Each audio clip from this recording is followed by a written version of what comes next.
वाजपेयी जी, जो बातें सामने आ रही हैं, आपने तो कहा कि आपकी जब डबल इंजन सरकार नहीं थी तब भी आप जीतते थे, लेकिन विपक्ष अगर आपके मुताबिक परिणाम आता है तो विपक्ष को मतगणना के दौरान से आरोप लगा रहा है। मतलब अगर आप जीतते हैं तो बधाइयों के बजाय आरोपों की बौछार गिरेगी आपके ऊपर विपक्ष की तरफ से।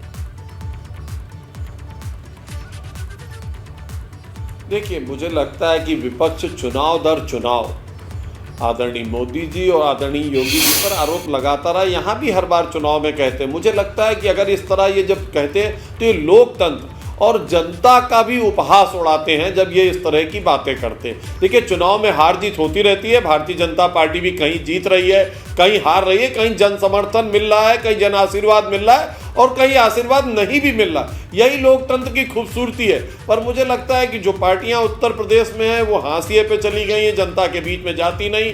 कुछ लोग अपने परिवार के नाम से पार्टी में ही नेता हैं। कुछ लोगों का जो उन्होंने बरसों शासन किया उसमें भी बहुत संकट दिखाई दे रहे हैं। जैसे कांग्रेस उत्तर प्रदेश में 32 साल से 33 साल से अपने अस्तित्व के संकट से जूझ रही है। और जहां तक उभार आया था समाजवादी पार्टी में, अखिलेश यादव को थाली में परोस के सत्ता मुलायम सिंह जी ने दे दी थी, वो भी उन्होंने 5 साल में लुटा दी। और अब चुनाव दर चुनाव हारते जाने पर केवल एक ही रह गई है। कुछ तो सोशल मीडिया का सहारा रह गया है, व्हाट्सएप रह गया है, ट्विटर रह गया है। और मैंने जो एक बहुत बड़ी बात की, जब पूरे देश में आपदा आई तो ऐसे तमाम राजनीतिक दल पारिवारिक दल बन के रह गए, अपने परिवार के बीच में रहे, जनता के साथ नहीं गए।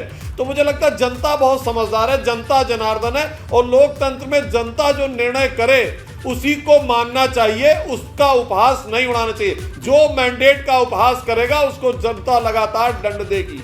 बिल्कुल। अनुभव, एक चीज और जानना चाहते हैं, जिस तरीके से बार बार कहा गया कि ये सेमीफाइनल है 2024 का, तो सेमीफाइनल वाला भाव अब चुनाव खत्म होने के बाद दिख रहा है या फिर अगले चुनाव की नए सिरे से रणनीतियां बनेंगी और कल जो परिणाम आएगा उस पर बड़ा निर्भर करेगा कि किस दल की क्या रणनीति रहेगी?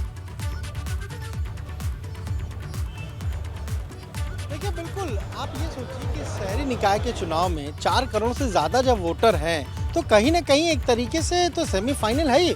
और चाहे हम बीजेपी की बात कर लें, समाजवादी पार्टी की बात कर लें, बहुजन समाज पार्टी की बात कर लें, कांग्रेस की बात कर लें, तो सभी दलों ने तो इस चुनाव में अपने कैंडिडेट उतारे। अब चुनाव में अगर कोई कैंडिडेट उतारा है तो जाहिर सी बात है चुनाव जीतने के लिए उम्मीदवार उतार रहा है। केवल ऐसा नहीं कि हमें बस उम्मीदवार खड़ा करना है, तो उसने भी कुछ तैयारी की होगी।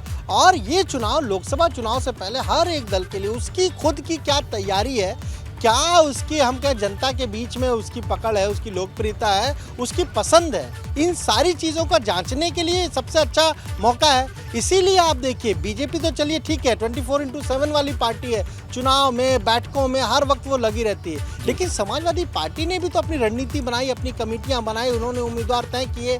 बसपा ने आप देखिए रणनीति में बदलाव किया, 17 में से 11 सीटों पर जो मेयर उम्मीदवार थे मुस्लिम कैंडिडेट उतारे। कांग्रेस ने भी तमाम जगहों पर ऐसे उम्मीदवार खड़े किए। तो इसीलिए ये हर एक दल के लिए कहीं ना कहीं बहुत महत्वपूर्ण होंगे परिणाम। और चुनाव से पहले बिल्कुल कुछ घंटे का इंतजार और है, उसके बाद तस्वीर साफ हो जाएगी। बहुत शुक्रिया अनुभव आपका, रतीश साहब का शुक्रिया, हीरो वाजपेयी जी आपका बहुत शुक्रिया और शुभकामनाएं कल की काउंटिंग के लिए कि आप जो उम्मीद कर रहे हैं उसके मुताबिक परिणाम है। और सभी दलों को शुभकामनाएं हैं कि सभी की जो उम्मीदें हैं वो रंग लाएं। फिलहाल यहाँ पर वक्त एक छोटे से ब्रेक का है।